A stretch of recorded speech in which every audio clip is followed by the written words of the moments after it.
MIM है, कट्टरवादी है, इसमें कोई शक नहीं है, लेकिन MIM आता है फील्ड पे आवे, फ़र्क नहीं पड़ता, लेकिन आवाम खुद अपना फैसला कर चुका कि हम क्या करें। क्या लगता है कि अख्तरुल इमाम को कहीं मात दे करके निकल पाएंगे? गुलाबी उर्दू के ज़माने चलेगी अब गुलाबी उर्दू नहीं चलेगा।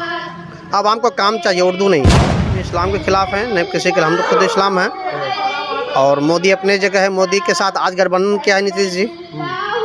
चाहे वो नीतीश जी का टिकट लेके आए, मास्टर मुजाहिद साहब या निर्दलीय से आए, यहाँ का जो मिजाज बना हुआ है इस बार उसको पूरा समर्थन मिलेगा। अच्छा, एक तरफ से बात पूछा जाए MIM या BJP का, इस दोनों में क्या लगता है, दोनों का क्या क्या अलग अलग मोमेंट्स में देखा जाए तो किसका सोच बेहतर है? दोनों में किसी का सोच बेहतर नहीं है। MP इलेक्शन 5 साल पे एक बार होता है। इस 5 साल के अंदर मलहरिया पंचायत में संसद के माध्यम से एक भी काम पूरा नहीं हुआ है। राजनीति को लेकर के क्या सोच है? ये उतना ही गंदा है जितना लोग कहते हैं? अपना अपना सोच है, अपना अपना नज़रिया है। सियासत में रह करके भी लोग दिन का काम करता है, किसी का भलाई का काम करता है। जय हिंद, नमस्कार। आप देख रहे न्यूज़ नियंत्रण निरंजन के साथ। जैसे कि आपको पता होगा, राजनीति का उथल पुथल समाज में जिस तरह से हो रही है, उस विषय में कुछ लोग जिस तरह का होता है कि हमेशा राजनीतिक में एक खिलौना के तरह यूज होते हैं, वो होता है आम जनता। आम जनता को किस तरह से अच्छी राह और अच्छी सोच समझ दे, इस विषय में कुछ नेताओं का एक अच्छा सोच होता है कि हमारे जनता जो है समाज के, हम उसका बेहतर काम करके दे, बेहतर सोच विचार से उसको सहयोग करें। उसी तरह का एक ऐसा शख्स है जिसका नाम है खुर्शीद सादिक। चलिए हम उनसे बात करेंगे कि आखिरकार क्षेत्र का जो तमाम मुद्दों में जो हालात है उसका क्या नज़ारा है और क्या ख्यालात है 2024 के इलेक्शन को लेकर के। इस विषय में हम 2-4 बात पूछेंगे। इससे सवाल रहेगा कि इस बार सबसे पहले बताइए कि मौजूदा जिस तरह की सरकार है, क्षेत्र में क्या विकास कर रहे हैं, उसका क्या लहर है, इसमें क्या प्रकाश डालने का काम करेंगे आप? देखिए, जो मौजूदा सरकार है हमारे, सरकार के यहाँ से फंड आने में कोई कमी नहीं है। कमी है यहाँ के सांसद MLA साहब कितना काम करवा सकता है। काम करवाने के बजाय PC लेने में आगे रहता है ये लोग, जिसके कारण ठेकेदार को नहीं पोसाता है, ठेकेदार काम छोड़ करके भाग जाता है। आखिरकार ऐसा क्यों होता है कि देखा जाएगा कि आपके पंचायत में एक ऐसा रोड ब्लैक लिस्टेड किया गया है? MP इलेक्शन 5 साल पे एक बार होता है। इस 5 साल के अंदर मलहरिया पंचायत में संसद के माध्यम से एक भी काम पूरा नहीं हुआ है। पूर्व सांसद मौलाना असरल हक साहब मरहूम के टाइम में जो रोड पास हुआ, मलहरिया पंचायत कारे चौक से कखरवा महादलित टोला तक, उसका टाइम पास हुआ और उसके बाद अब तक वो रोड अधूरा का अधूरा है। आखिर क्या कारण है? इसमें तो काफ़ी वाद विवाद होते हैं, लोग तमाम तरह की बातें करते, चाहे वो जनप्रतिनिधि हो वर्तमान में, तो कहता है कि आवेदन दिया जा रहा है और इस विषय में काफ़ी वार्तालाप होते हैं, लेकिन देखा जा रहा है कि वो ब्लैक लिस्टेड कर दिया गया है। आखिर ब्लैक लिस्टेड करने का बहुत ही बड़ा एक अहम रोल क्यों लिया गया? ठीक है, ठेकेदार से एक बार हमारी बात हुई तो बोले भाई कितना आदमी को PC दें। अच्छा, ये वाला बात जी। उसके बाद मेरा पास उतना बजट नहीं है। पिछले साल सैलाब के टाइम में 2 बच्चा एक साथ डूब के मरा, जिसका प्रूफ देने का ज़रूरत नहीं है, हर कोई जानता है। उसके बाद जब संसद जी से हमारी बात हुई, उसको भी आवेदन दिए, बोला दियन देर, विधायक जी भी बोले कि दियन देर, सैलाब के बाद फ़ौरन वहाँ पे पुल निर्माण हो जाएगा। अब फिर बरसात का सीजन चालू हो चुका है।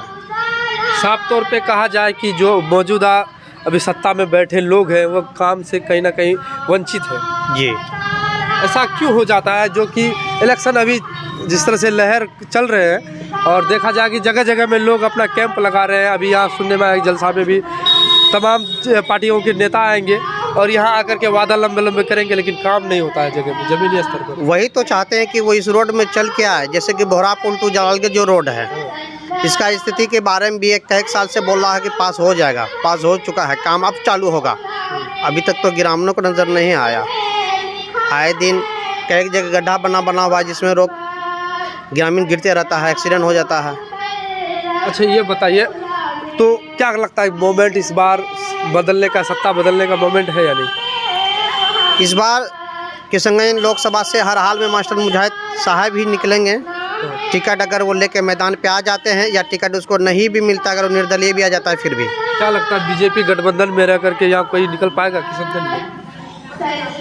टिकट मिले या ना मिले फर्क नहीं पड़ता है। इस बार जो उसका मेहनत है, दमखम के साथ जो 5 साल में जो मेहनत किया है, फील्ड को सजाया है, अगर वो मैदान में आते हैं तो हर हाल में तय कर लेंगे मैदान को। क्या लगता है कि अख्तरुल इमाम को कहीं मात दे करके निकल पाएंगे? गुलाबी उर्दू के ज़माने चलेगी अब गुलाबी उर्दू नहीं चलेगा।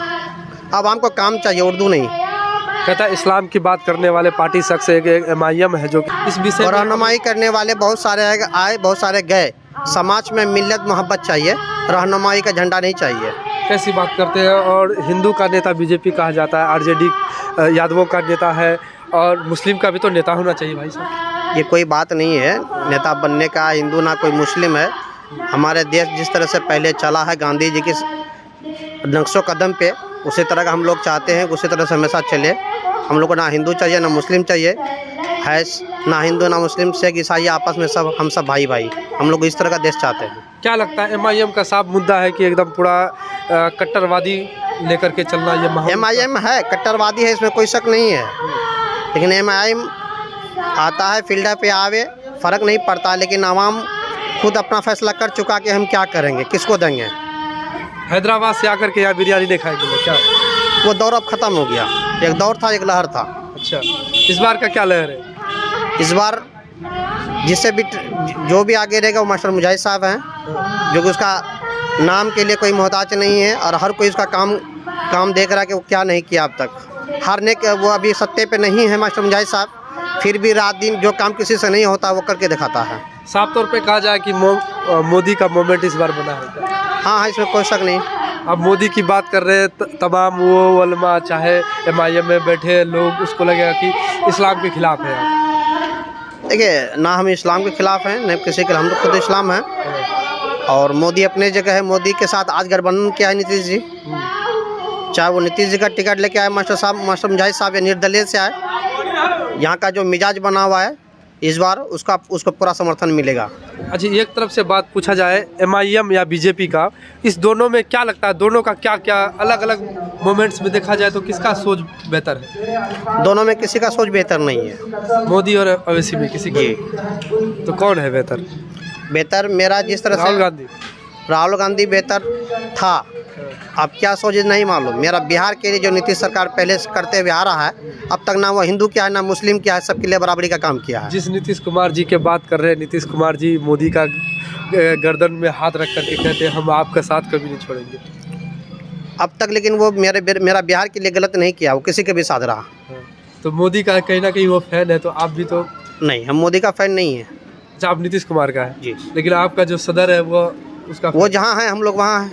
अच्छा, साफ तौर पे कहा जाए कि अंदर से हो चाहे बाहर से मोदी के साथ चलना है और समाज में इस बार मोदी को लाना है क्या? फिर भी मोदी का कोई मुद्दा मेरे पास नहीं है। हम ये चाहते हैं कि सियासत में जब से हम आए हैं, जदयू में ही जुड़े हैं, अब तक हैं। पार्टी बदलने का काम अभी तक नहीं किए हैं। अब मेरा जो आला कमान जहाँ पे है हम उनके साथ अभी हैं। ये बात कहा जाए सियासत की बात, तो आप जिस तरह से सियासत में आकर के समाज में कितना बेहतर करने का सोच रखे हैं कि सियासत में आकर के, एक कहा जाता है कि तालीम जो हासिल कर लेते हैं लोग कहता है राजनीतिक बहुत ही गंदा है। राजनीतिक को लेकर के क्या सोच है? ये उतना ही गंदा है जितना लोग कहते हैं? अपना अपना सोच है, अपना अपना नज़रिया है। सियासत में रह कर के भी लोग दिन का काम करता है, किसी का भलाई का काम करता है। सिर्फ ये नहीं है कि जो मौलवी साहब हैं, ये जो दिन की लाइन से पंडित जी हैं, वही सिर्फ दिन का काम करता है। कोशिश ये हो कि हम हराम कमाई ना खाए, हमसे किसी का फ़ायदा पहुँचे। साफ तौर पे देखा जाए कि लगातार जिस तरह से आप मीडिया में आवाज़ों को उठा रहे हैं, वो चाहे चोपड़ेला वाला रास्ते की बात हो, चाहे विसारी के जो बीच से निकलते हैं रास्ता सकरवलिया जाने वाली रोड है, उसमें भी काफ़ी आप सक्रिय रहे। लेकिन काम को लेकर के आपका जो एक मोटिव था, लोग शायद उसको पसंद कर रहे हैं या समझना नहीं चाहते कि खुर्शीद साहब कह क्या रहे हैं।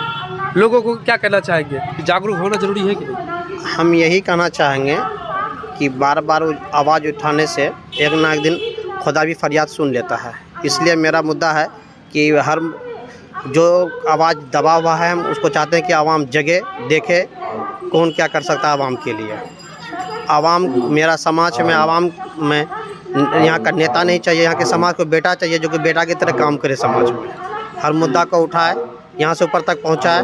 बार बार आवाज़ उठाएंगे, जब खुदा सुन लेता है तो ये नेता कौन चीज़ है। इस बार वो बेटा बनने का काम कौन करेंगे? मास्टर मुजाहिद साहब करेंगे, जो कि बेटा की तरह करके भी दिखा रहा है, किया भी है। वो किसी का नाम का मोहताज नहीं है, किसी का पहचान का मोहताज नहीं है। अख्तरुल इमाम का वैन गाड़ी चल रहे हैं, वहाँ अपने कामों को दिखा रहे हैं। वो ऐसे दिखाने के लिए बहुत सारे, अब इलेक्शन का टाइम है तो बहुत सारे आएंगे दिखाने के लिए। ये 5 साल में क्या क्या किया वो दिखावे ना। अच्छा, ये अवैसी साहब जो जब 5 विधायक जीते थे, वादा किया था अवैसी हॉस्पिटल बनाएंगे, लेकिन अब तक तो नहीं हो पाया। इस विषय में क्या लगता है आपको? देखिए, वो समाज के सामने हैं, उन्होंने क्या बोला, अब तक क्या क्या किया, फिर उस तरह की गुमराही में ना फंसे। समाज से यही चाहेंगे कि गुमराही में नहीं फंसिए। साफ तौर पे देखा जाए, खुर्शीद साहब का एक कहना है कि समाज में आपके बेहतर के लिए कौन सोच रहा है, बेहतर काम कौन कर रहे हैं, उसको ही आप अपने नज़रिया से देखिए। विकास का दृष्टि में जो आगे है उसको सपोर्ट करें। यही ख्यालात लेकर के आप चल रहे हैं। इस बार का माहौल इसके हिसाब से कि यहाँ मास्टर मुजाहिद का होगा। मास्टर मुजाहिद को टिकट आखिरकार कहाँ से मिल रहा है, ये देखना दिलचस्प रहेगा। जिस तरह से सीमांचल का राजनीतिक उथल पुथल है, उस विषय में बात कर रहे हैं हम। तमाम जगह में देखा जाएगा कि इस बार सीमांचल का राजा कौन बन रहा है। और हमारे साथ बिसारी के क्या कहता है कि समाज सेवी खुर्शीद जी हैं, काफ़ी एक्टिव रहते हैं राजनीति को लेकर के विषय में बात करते हैं। समाज में अच्छी बुरी सोच रखने वाले खुर्शीद जी हमारे साथ जुड़ रहे थे। इसकी विचार और बात व्यवहार कैसा लगा, इस विषय में आप क्या सोचते हैं, कमेंट बॉक्स में अपनी राय रख सकते हैं। तब तक के लिए धन्यवाद। आप देख रहे थे न्यूज़ नियंत्रण निरंजन के साथ।